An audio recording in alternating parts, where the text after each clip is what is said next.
From the moment I was a young bride, stepping into this home with dreams in my heart and love in my hands, my jewelry was more than just ornaments. Each piece was a memory, a sacrifice, a symbol of endurance. The gold bangles my mother clasped around my wrists on my wedding day, whispering that they would protect me in times of hardship. The delicate necklace I bought years later, after saving rupee by rupee from my sewing work, determined to gift myself something beautiful in the midst of struggle. And the emerald set. That one held the laughter of my children's youth. Bought during a time when our household finally tasted comfort after years of scraping by. For me, these jewels were not glittering stones. They were my story, carved in gold and studded with tears. I often imagined the day I would pass them down, not as casual trinkets, but as a blessing, a mother's legacy, given with love and respect. But as the years passed, I began to sense a shifting wind.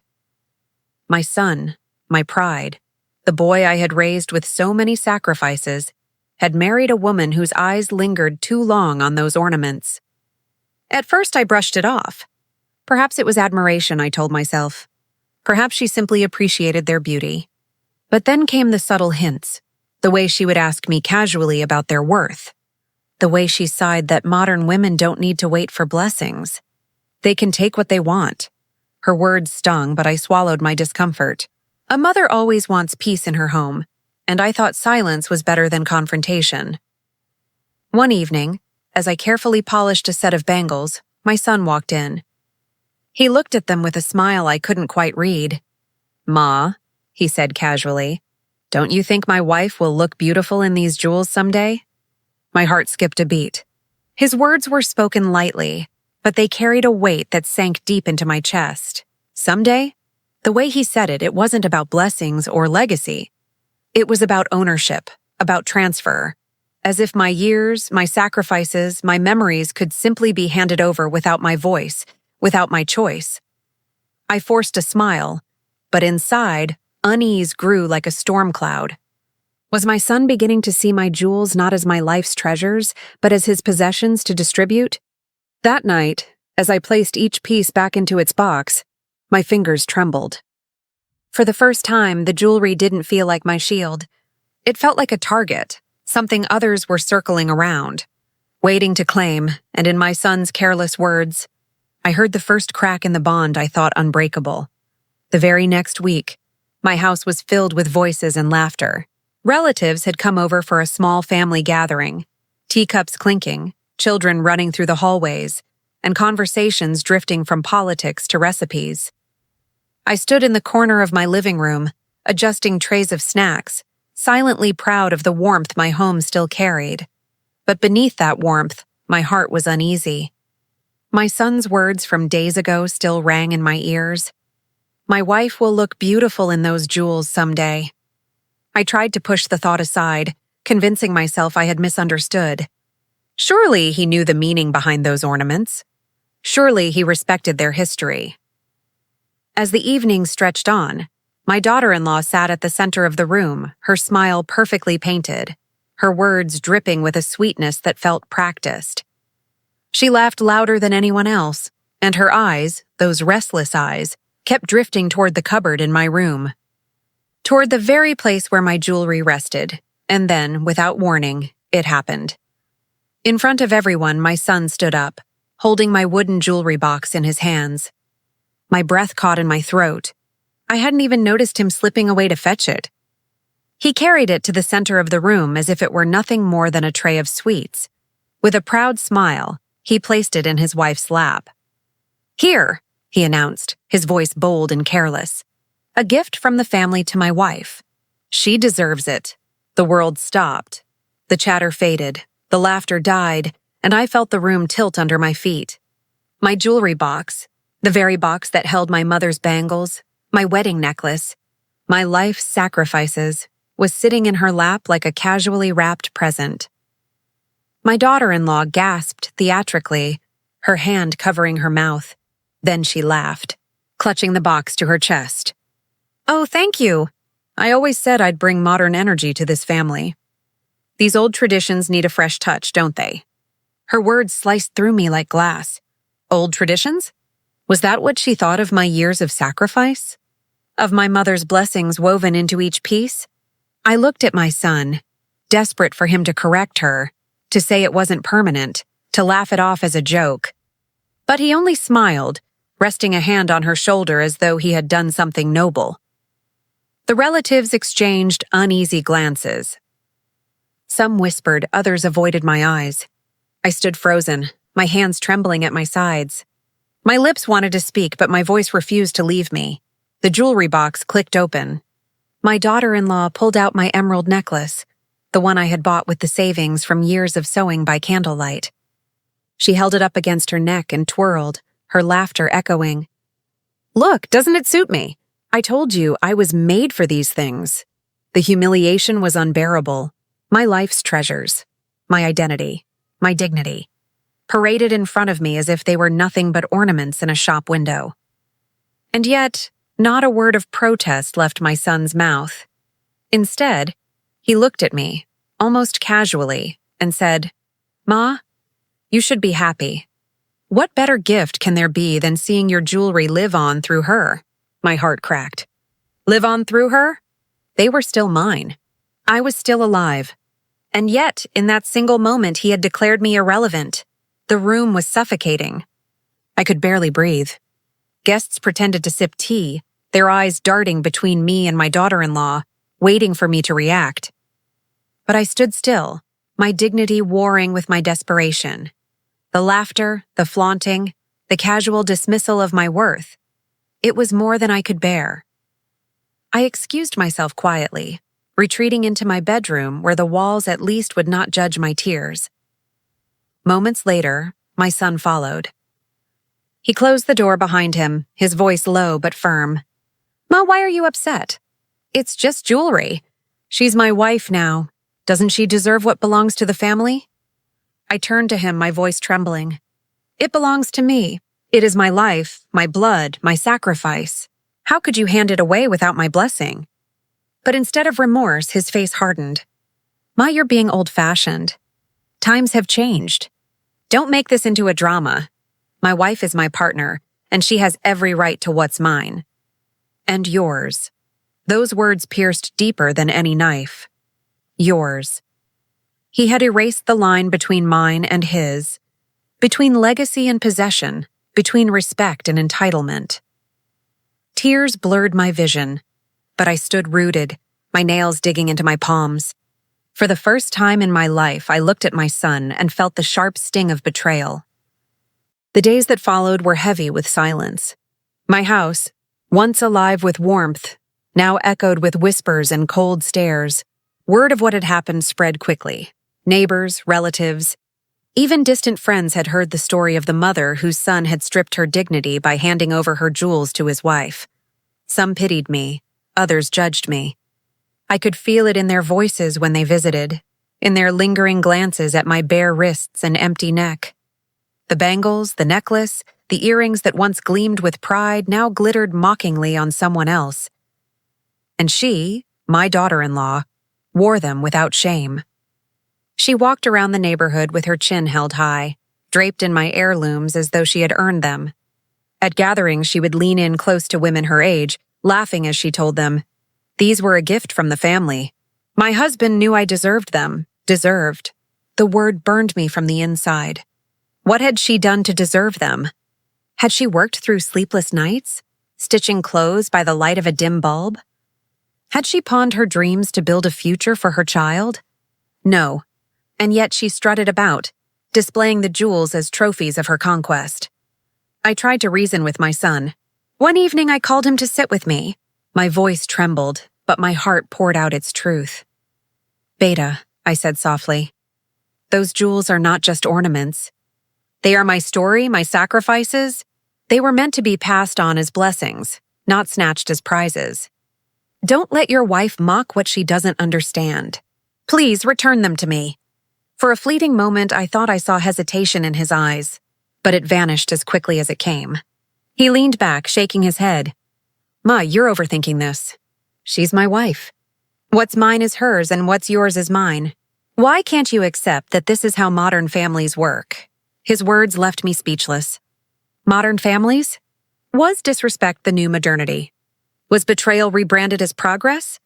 I wanted to scream, to shake him until he remembered the boy who once clung to my sari, the boy who promised to never leave me behind. But instead, I sat in silence, the weight of disappointment crushing my chest. The whispers in the community grew louder. Women spoke in hushed tones. "Did you hear? Her son gave away her jewelry. Right in front of everyone." Men shook their heads. A mother humiliated in her own home. What a shame. Every word was a knife, and yet my daughter-in-law thrived on the gossip. She wore it like perfume, enjoying the attention, reveling in the spectacle she had created. One night, I walked past their room, intending only to fetch some water. But as I reached the door, I froze. Their voices seeped through the wooden frame. She was laughing. "Your mother still sulks about those jewels. Poor woman, stuck in her old ways. She doesn't understand that her time is over. She's just useless now, useless." That single word shattered me more than anything else she had ever said. My breath caught in my throat, my hand clutching the doorframe for support. Was this what I had become in my own home? A relic of the past, dismissed and discarded like an old garment? My son's reply was a muffled murmur, but the fact that he didn't defend me, didn't stop her mockery, was worse than any insult. I staggered back to my room, my chest aching as though each breath carried shards of glass. I had thought the bond between mother and son was sacred, unbreakable. But now I saw it clearly, it was cracking, piece by piece, under the weight of greed and arrogance. As I lay in bed that night, staring into the darkness, one truth became clear. Silence was no longer my shield. It was becoming my prison.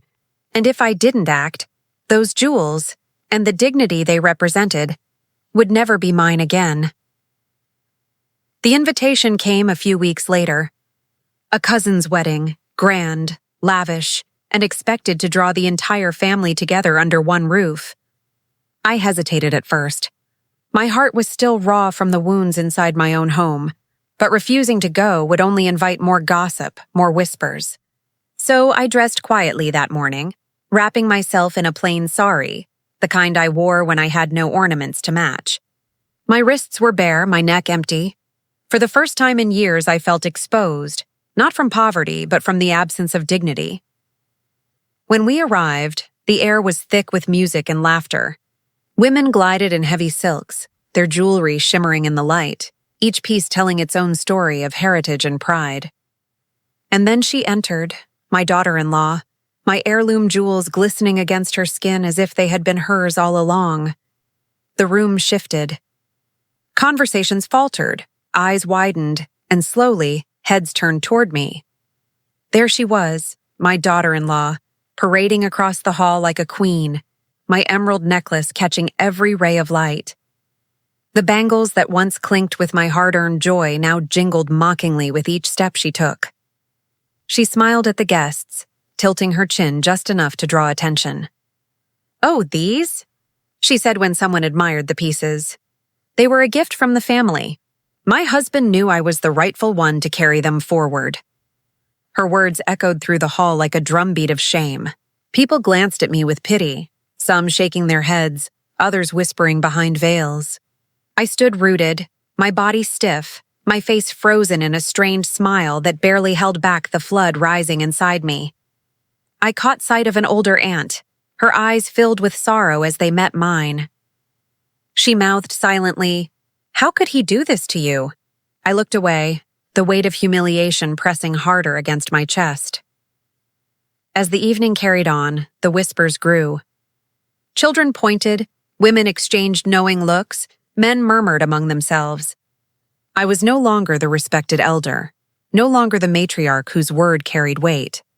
I was the forgotten shadow, the mother stripped of her honor, standing bare while another flaunted my legacy as her conquest.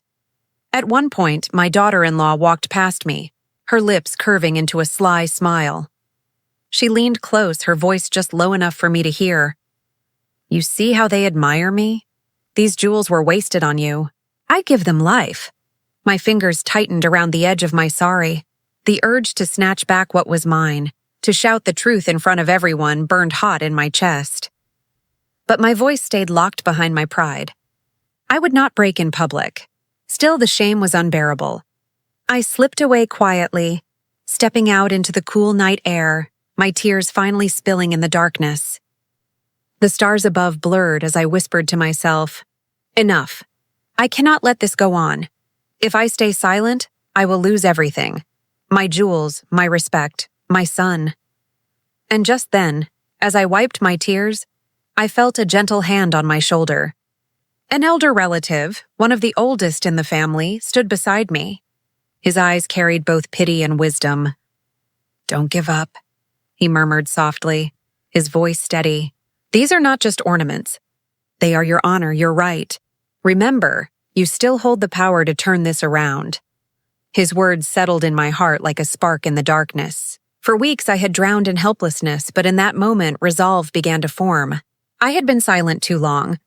It was time to fight, not with anger, but with truth. As the music swelled inside the hall, I stood straighter, my tears drying into determination. The jewelry might have been on her neck tonight, but the story behind it, the rights tied to it, were still mine. That night, after returning from the wedding, I sat alone in my room, staring at the bare cupboard where my jewelry box once lived. The echoes of laughter, the sting of whispers, the sight of my daughter-in-law flaunting what was mine, they all circled me like vultures. My humiliation had reached its peak, but instead of breaking me, it had carved something new inside. Resolve. I could not win by tears. I could not reclaim my honor by silence. If my son had forgotten, if my daughter-in-law had mocked, then I needed something stronger than words. Proof. Truth. Something undeniable. I rose slowly and began opening old trunks stacked in the storage room. Wooden boxes layered with dust, iron chests whose locks squeaked with rust, bundles of papers tied with yellowing threads. Each item I touched carried the scent of years gone by. My late husband's handwriting, my children's school books, my own letters folded carefully and kept. Hours slipped by as I dug deeper into the past. My fingers brushed against brittle documents, faded ink, and old photographs. And then, buried beneath cloths and forgotten ledgers, I found it. A small folder, its edges worn, its paper browned with time. My hands trembled as I opened it. Inside were receipts, legal notes, and most importantly, a stamped certificate. My eyes widened, my breath catching. There it was. Proof.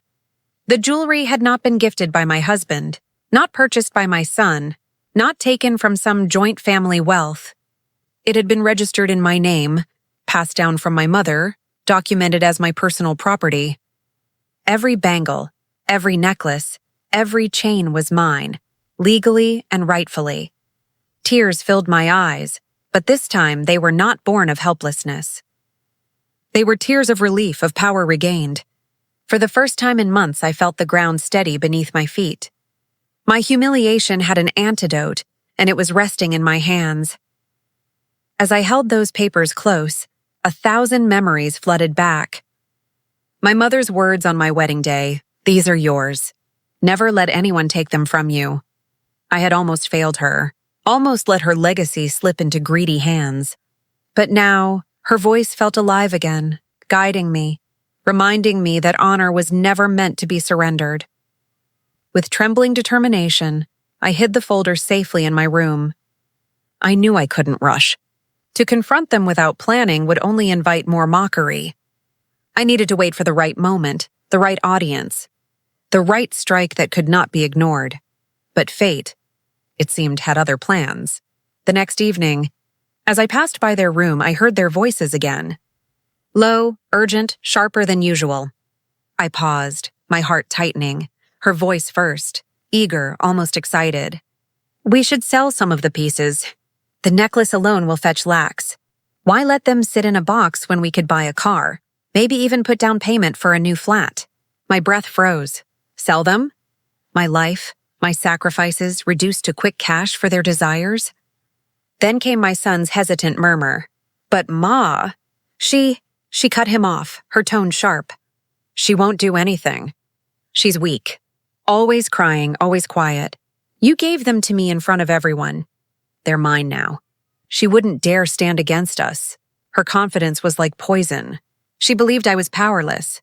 She believed my silence was permanent. But as I stepped away quietly, clutching the papers close to my chest, a fire surged within me.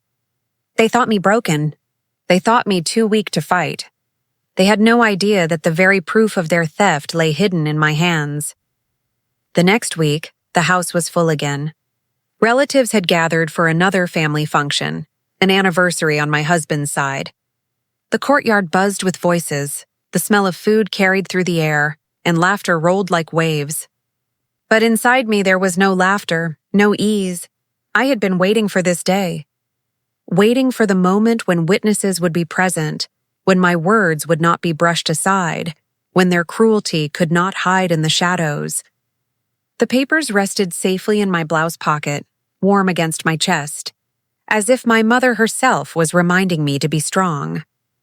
My daughter-in-law entered the hall draped in one of my saris, my jewelry gleaming around her neck and wrists. She walked with pride, her chin high, flaunting what she called her gift. I watched relatives admire her ornaments, whispering about the generosity of my son. Each word stabbed me, but I did not flinch. Not this time. Beautiful, isn't it? She said loudly, drawing attention to herself.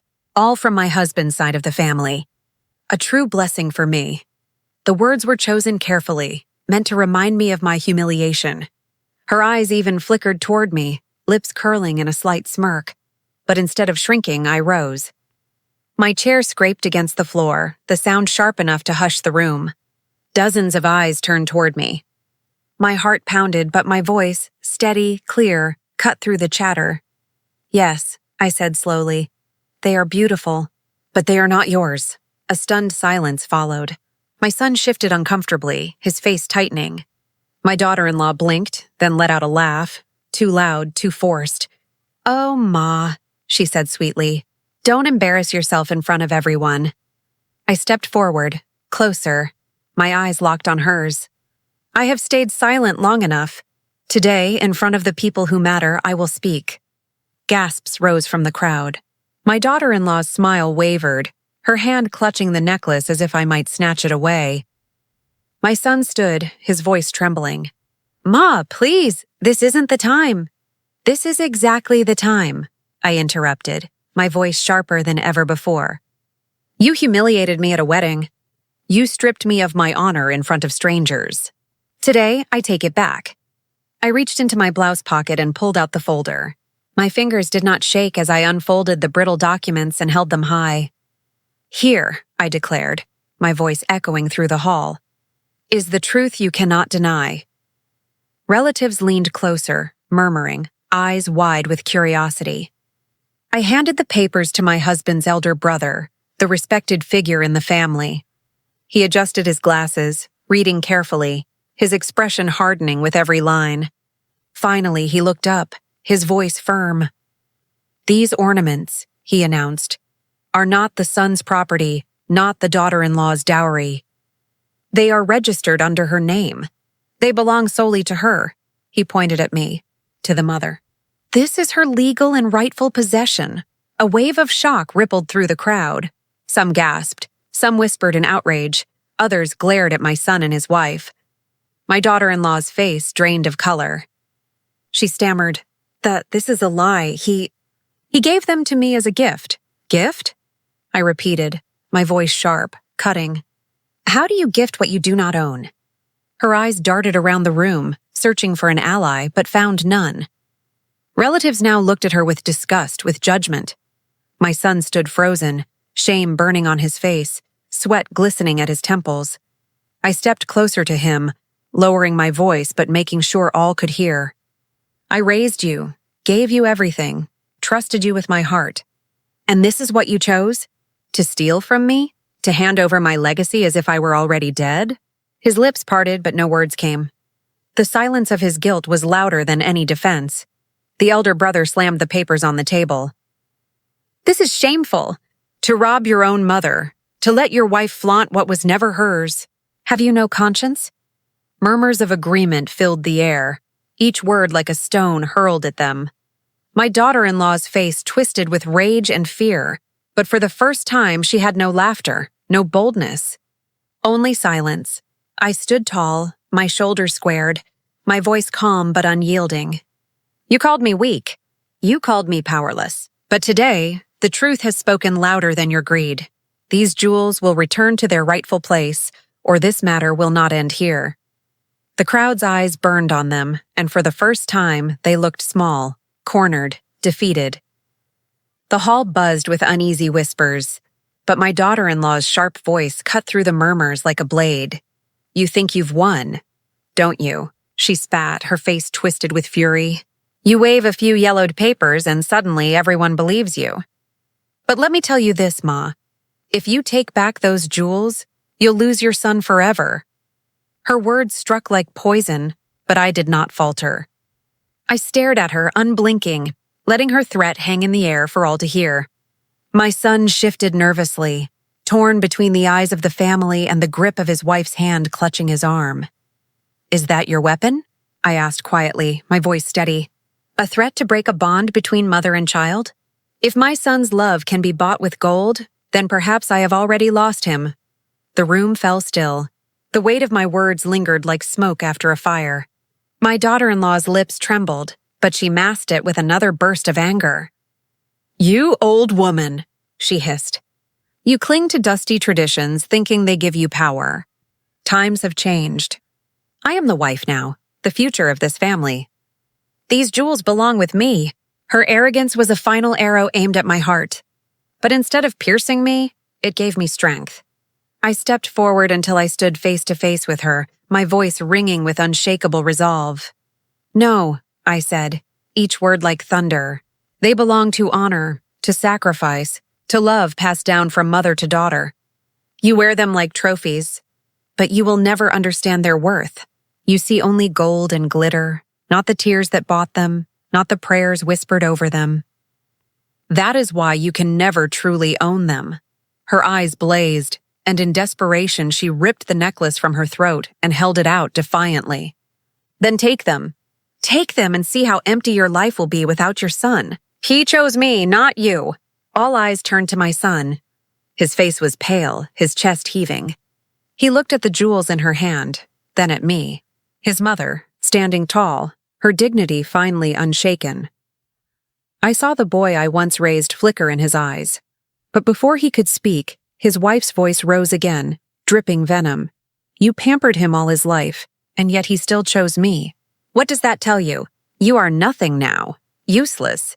Just a relic waiting to be forgotten. Gasps filled the hall. Even her own relatives recoiled at the cruelty of her words. My son closed his eyes, his fists clenching. Enough. I straightened my back, and with the calmness of a storm that knows its power, I replied, If I am nothing, then I will show you what nothing looks like.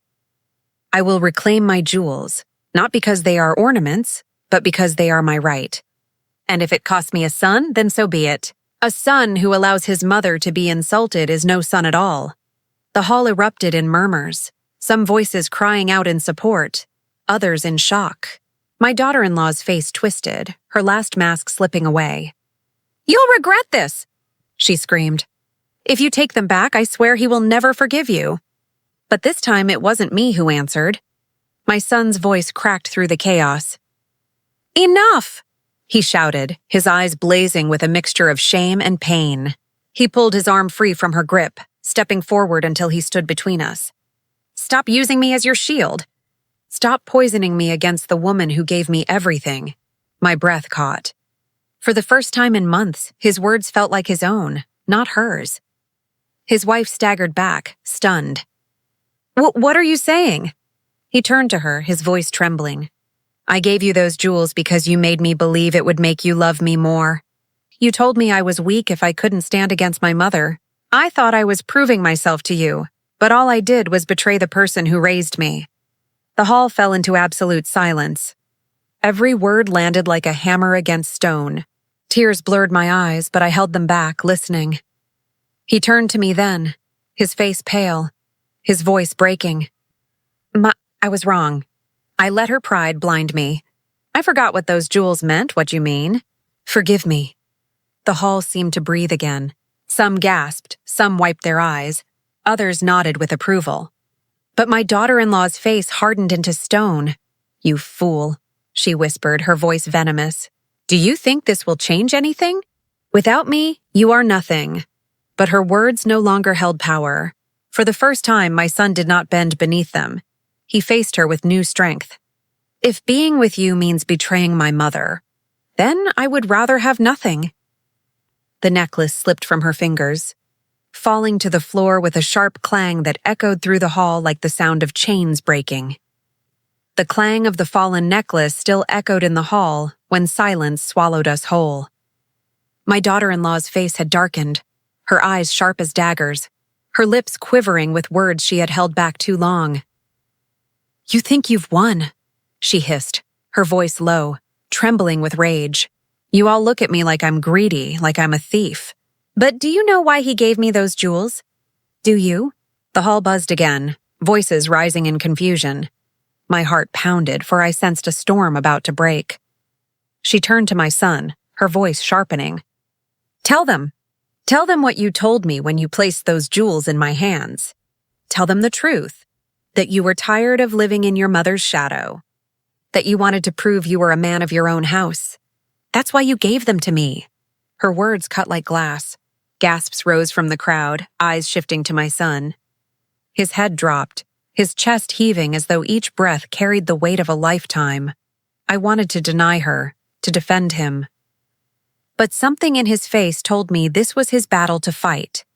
Slowly, painfully, he lifted his eyes to the family, to me. His voice shook, but it carried through the hall. She's right, he whispered. I said those words, not because I believed them, but because she made me feel I wasn't enough. She told me that as long as I lived under my mother's name, I would never be respected. She made me think that giving her the jewels would prove I was strong, independent. That's why I did it. Not out of love, but out of weakness. Tears welled in his eyes as he turned toward me. Ma, I betrayed you because I thought I was proving myself. But all I proved was how lost I had become. My vision blurred. My heart ached, but beneath the pain was a strange relief. At last, the truth was spoken, naked and raw, but my daughter-in-law was not finished. She raised her voice, desperate and trembling. So what if he said that? He gave them to me, in front of everyone. That makes them mine whether you like it or not. Papers or no papers, love or no love, those jewels are mine. Her greed clung to her like a second skin, unshaken even as the room turned against her. Before I could respond, one of the elders, my husband's older cousin, a man of quiet dignity, stood and spoke. No, he said firmly, his voice cutting through her defiance. The law is clear, the papers are clear, and now the truth is clear. These jewels were never yours. They were taken by manipulation, not by right. And what is taken unjustly will never bring blessing. A murmur of agreement rose. Some relatives nodded, others whispered prayers. For the first time, the hall felt united. Not against me, but against the arrogance that had poisoned our home. My daughter-in-law's face crumbled. She turned to my son, her voice breaking into a plea. Say something! Tell them you still choose me. Don't let her take everything away! He looked at her, then at me, his mother. His lips trembled as though torn between two worlds. Then, with a deep breath, he walked toward me. His steps heavy, his eyes lowered in shame. When he reached me, he did the one thing I had never expected. He knelt. The hall gasped. My son, once so proud, so blinded, now bent his head at my feet, his voice breaking into sobs. Ma, forgive me. I forgot who I was. I forgot who you are. I let greed and manipulation cloud my love for you. Please don't turn your back on me now. My hands trembled as I reached down, lifting him to his feet. Tears blurred my eyes, but my voice was steady. You are my son. I cannot erase the hurt, but I cannot erase my love either. You fell, but you have risen. That is what matters. The hall filled with the sound of muffled sobs. of hearts softened by the sight of a mother and son bound again by truth. As for my daughter-in-law, her eyes burned with fury, but her power had withered.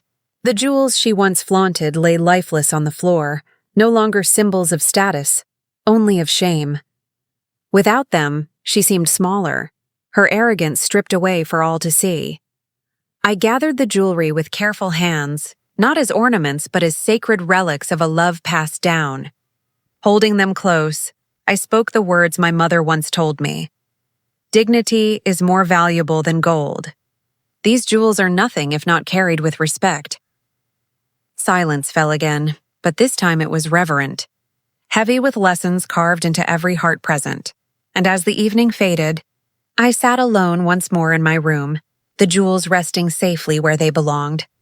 My heart was still bruised, my wounds still tender, but a quiet strength filled me. For I had learned, sometimes justice does not come from courts or laws, but from truth revealed at the right time. And sometimes love, no matter how tested, finds its way back through the fire. Final emotional takeaway. A gift without respect is theft in disguise. Love without dignity is nothing but chains. In the end, justice is not about jewels or gold. It is about reclaiming honor and remembering that no bond, no matter how strained, can erase the truth of a mother's worth.